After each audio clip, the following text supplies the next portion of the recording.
Hello students, in this video of class 12th under Indian Economic Development, we will be discussing about the short period goals and objectives. अब जो short period goals और objectives थे हमारी economy के अंदर, वो plan to plan क्या होते थे, चेंज होते थे हमारी करंट नीड के अकॉर्डिंग। तो जो प्लान टू प्लान ऑब्जेक्टिव्स थे हमारे शॉर्ट पीरियड गोल्स थे वो कुछ इस प्रकार थे। फर्स्ट, जब फर्स्ट प्लान को इनिशिएट किया गया था, जब फर्स्ट प्लान को स्टार्ट किया गया था, उस टाइम पर हमारे पास फूड ग्रेन्स की शॉर्टेज थी। तो हमारे फर्स्ट प्लान का फोकस किस पर था? एग्रीकल्चर प्रोडक्शन को बढ़ाने पर हमारा क्या था? फोकस था। तो हमारा फर्स्ट प्लान का ऑब्जेक्टिव या शॉर्ट पीरियड गोल क्या हो गया? क्या इंक्रीज़ करना? एग्रीकल्चर प्रोडक्शन को इंक्रीज़ करना या फिर एग्रीकल्चर प्रोडक्शन को हाई करना। नेक्स्ट, अब ये फर्स्ट प्लान के बाद जो हमारा फोकस था वो एग्रीकल्चर से फिर शिफ्ट हो गया इंडस्ट्री पर। फर्स्ट प्लान में हमारा फोकस एग्रीकल्चर था, अब सेकंड प्लान में हमारा जो फोकस था वो इंडस्ट्रियल प्रोडक्शन को बढ़ाना था। तो सेकंड प्लान का हमारा ऑब्जेक्टिव क्या था? Increase in industrial production. कैसे भी करके हमें इंडस्ट्रियल प्रोडक्शन को इंक्रीज़ करना था, ये सेकंड प्लान का फोकस। फिर हमारे पास थर्ड प्लान आया। थर्ड प्लान में हमारा फोकस था कि हम सेल्फ सफिशिएंट बन जाए फूड ग्रेन्स के लिए। सेल्फ सफिशिएंसी का मतलब होता है कि हमें दूसरी कंट्रीज से वो चीज़ को इंपोर्ट करने की ज़रूरत नहीं होनी चाहिए। हम अपनी कंट्री में खुद ही फूड ग्रेन का सफिशिएंट प्रोडक्शन खुद ही कर सकें। इसलिए फोर्थ प्लान का फोकस किस पर था? सेल्फ सफिशिएंसी इन फूड ग्रेन्स और एक प्राइस स्टेबिलिटी लेकर आना और पूरा यूटिलाइजेशन हो मैन पावर का। जो भी लेबर हैं हमारे इंडिया में उनका क्या हो? पूरा फुल यूटिलाइजेशन हो। नेक्स्ट, जो फोर्थ पॉइंट है, मतलब हमारा ऑब्जेक्टिव फिफ्थ और सिक्स्थ प्लान में, ठीक है, फिफ्थ और सिक्स्थ प्लान में जो हमारा ऑब्जेक्टिव था वो था एलिविएशन ऑफ पॉवर्टी, मतलब गरीबी को ख़त्म करना। ये हमारा प्रिंसिपल ऑब्जेक्टिव था। और सेवन्थ प्लान में हमने जोर दिया किस पर? ज़्यादा एम्प्लॉयमेंट अपॉर्चुनिटीज़ क्रिएट करने पर, लोगों को ज़्यादा से ज़्यादा क्या मिले? रोज़गार मिले। नेक्स्ट, हमारे पास एट्थ प्लान था। एट्थ प्लान का ऑब्जेक्टिव था कि पूरा एम्प्लॉयमेंट दिया जाए और उसके साथ यूनिवर्सल एजुकेशन को इम्पोर्टेंस दी गई। नाइन्थ प्लान में हमने ग्रोथ, प्राइस स्टेबिलिटी, ज़्यादा महंगाई ना हो, और इन्वायरमेंट सस्टेनेबिलिटी, लंबे समय तक हम इन्वायरमेंट के रिसोर्सेज को यूज़ कर पाएँ, उसे हम क्या कहते हैं? Environmental sustainability. ये नाइन्थ प्लान का प्रिंसिपल ऑब्जेक्टिव था। टेंथ प्लान का जो ऑब्जेक्टिव था, टेंथ प्लान ने किस पर जोर दिया? बेटर क्वालिटी ऑफ लाइफ पर। ओके, एक मतलब लोगों का जो स्टैंडर्ड ऑफ लिविंग है वो बढ़े, वो एक अच्छी लाइफ जिए हैप्पीनेस के साथ। तो ये टेंथ प्लान में इस ऑब्जेक्टिव पर काम किया गया। 11th प्लान का फोकस क्या था? पॉवर्टी रिडक्शन, गरीबी को कम करना, जॉब क्रिएशन और ज़्यादा जॉब क्रिएट करना, इन्वायरमेंट को प्रोटेक्ट करना। ये 11th प्लान का ऑब्जेक्टिव था। 12th प्लान ने किस चीज़ पर फोकस किया?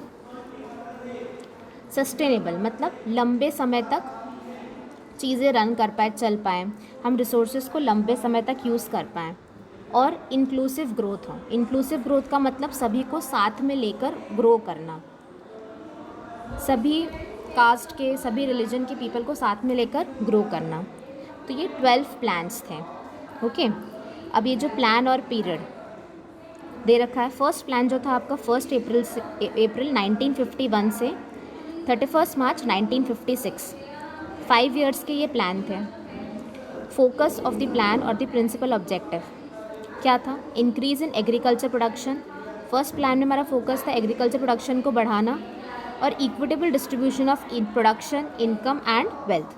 इक्वल डिस्ट्रीब्यूशन हो किसका? प्रोडक्शन का, इनकम और वेल्थ को। जो अमीर और गरीब के बीच का गैप है वो क्या हो? कम हो, और डिस्ट्रीब्यूशन कैसा हो? इक्वल हो। अब जो सेकंड प्लान है वो अप्रैल 1 1956 से 31 मार्च 1961 तक। उसमें फोकस क्या है? इंडस्ट्रियल प्रोडक्शन को बढ़ाना, ठीक है, development of heavy industry. Heavy industry मतलब मशीन्स बनाने वाली इंडस्ट्री इंडिया के अंदर हो, इक्विपमेंट्स बनाने वाली इंडस्ट्री इंडिया के अंदर हो, ये फोकस। थर्ड प्लान 1961 से 1966 तक, इसका फोकस क्या है? सेल्फ सफिशिएंसी इन फूड ग्रेन प्रोडक्शन, ठीक है, मतलब हमें फूड ग्रेन्स किसी और कंट्री से इंपोर्ट ना करना पड़े, लोगों के पास एम्प्लॉयमेंट हो, रोज़गार हो, जो असमानता है वो कम हो। ओके, फिर हमारे पास क्या थे? 3 एनुअल प्लान्स थे, एक साल के प्लान थे 3, ठीक है। 1 अप्रैल 1966 से 31 मार्च 1969 तक, यहाँ पर एक ईयर के एनुअल प्लान थे। तो जो 4th प्लान था हमारा वो 1969 से था 1974 तक। उसमें हमने किस चीज़ पर फोकस करा? ग्रोथ पर फोकस करा। और हमने किस पर फोकस करा? प्राइस स्टेबिलिटी, प्राइजेस क्या रहे? स्टेबल रहे। 5th प्लान था 1974 से 1979 तक। तो यहाँ पर हमने लोगों का लिविंग स्टैंडर्ड को रेस करने की कोशिश करी, और हमारा फोकस किस पर था? Weaker section of the society की लिविंग स्टैंडर्ड को इम्प्रूव करना, ये फोकस था। नेक्स्ट 1 अप्रैल 1979 से 1980 तक, ये एनुअल प्लान था। और उसके बाद 6th प्लान जो था वो 1980 से 1985 में रिमूवल ऑफ पॉवर्टी, गरीबी को ख़त्म करना, असमानता को कम करना, डेवलपमेंट ऑफ इंफ्रास्ट्रक्चर को डेवलप करना। 7th प्लान जो था 1 अप्रैल 1985 से 31 मार्च 1990 तक, तो generation of employment opportunity, increase in agricultural productivity, यहाँ पर रोज़गार को और क्रिएट किया जा रहा था, एग्रीकल्चर प्रोडक्टिविटी को इंक्रीज़ करना। इसके बीच में अब 2 एनुअल प्लान आए, 1 अप्रैल 1990 से लेकर 1992 में 2 एनुअल प्लान थे। और उसके बाद 1992 से 1997 में मैन पावर का पूरा यूटिलाइजेशन हो, ये हमारा ऑब्जेक्टिव था। यूनिवर्सलाइजेशन ऑफ एलिमेंट्री एजुकेशन, सभी के पास एजुकेशन सभी को मिले। स्ट्रेंथनिंग ऑफ इंफ्रास्ट्रक्चर हमारा मजबूत हो। 9th प्लान में अप्रैल 1 1997 से 31 मार्च 2002 तक एग्रीकल्चरल एंड रूरल डेवलपमेंट हो। Okay, growth with price stability, growth हो और प्राइस स्टेबिलिटी आए। हमने क्या करा? चेक करा ग्रोथ ऑफ पॉपुलेशन को। फिर 2002 जो 10th प्लान था 2002 से 2007 में, उसमें हमने इम्प्रूव करा quality of life, better health, education facility और इम्प्रूवमेंट इन कंजम्पशन के through, reduction in inequality through inclusive growth. Inequality को कम करना, इंक्लूसिव ग्रोथ लेकर, मतलब रिच और पुअर को साथ में लेकर, सभी कास्ट के लोगों को साथ में लेकर, सभी रिलीजन के लोगों को साथ में लेकर। 11th प्लान था वो अप्रैल 1 2007 से 31 मार्च 2012 तक। तो यहाँ पर मल्टीपल टारगेट्स थे जो न केवल ग्रोथ को कवर कर रहे थे बल्कि गरीबी को भी कम कर रहे थे, क्वालिटी ऑफ एजुकेशन को इम्प्रूव कर रहे थे, पब्लिक हेल्थ सर्विसेज को इम्प्रूव कर रहे थे, strategy of second green revolution की स्ट्रैटेजी क्रिएट करी, हाई क्वालिटी ऑफ जॉब को जनरेट करने की कोशिश करी, इन्वायरमेंट को प्रोटेक्ट करने की कोशिश करी। फिर जो 12th प्लान था 2012 से 31 मार्च 2012 तक, ये एक ही ईयर का है, 1 अप्रैल से 31 मार्च 2012 तक। इसका ऑब्जेक्टिव क्या था? Faster, sustainable and more inclusive growth. तो ये हमारे 12th प्लान से। इसके बाद नीति आयोग को स्टैब्लिश किया गया। फिर आगे की जो भी इंडिया की ग्रोथ की स्ट्रैटेजी थी उस अकॉर्डिंग थी।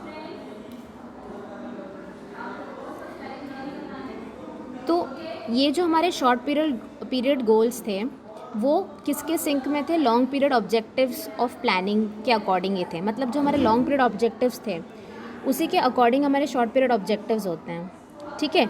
उस टाइम की नीड और मीन्स के अकॉर्डिंग ही हमने ये ऑब्जेक्टिव्स सेट करे, प्लान टू प्लान जो चेंज हुआ, ठीक है। अब ये जो शॉर्ट पीरियड ऑब्जेक्टिव्स थे उनका फोकस किस पर था? अचीव करना, प्राप्त करना quality of life, better quality of life को हम अचीव कर पाएँ, इंक्लूसिव ग्रोथ को लेकर चलें जिसमें सभी सेक्शंस को क्या मिले? इक्वल अपॉर्चुनिटीज़ मिलें। ठीक है, तो शॉर्ट पीरियड प्लान का मेन जो चीज़ था वो हमने देख लिया, एग्रीकल्चर प्रोडक्शन को इम्प्रूव करना, इंडस्ट्रियल प्रोडक्शन को इम्प्रूव करना, सेल्फ सफिशिएंसी इन फूड ग्रेन्स हमने देख लिया, लिविंग स्टैंडर्ड को इम्प्रूव करना, इक्विटेबल डिस्ट्रीब्यूशन हो वेल्थ का, एम्प्लॉयमेंट अपॉर्चुनिटीज़ क्रिएट हो, बेटर यूटिलाइजेशन हो मैन पावर का, क्वालिटी ऑफ एजुकेशन इम्प्रूव हो, हेल्थ इम्प्रूव हो, ओके, इन्वायरमेंट को protection, sustainable growth, inclusive growth, ये सभी चीज़ें। I hope that through this video you understood the short period goals and objectives. Thank you.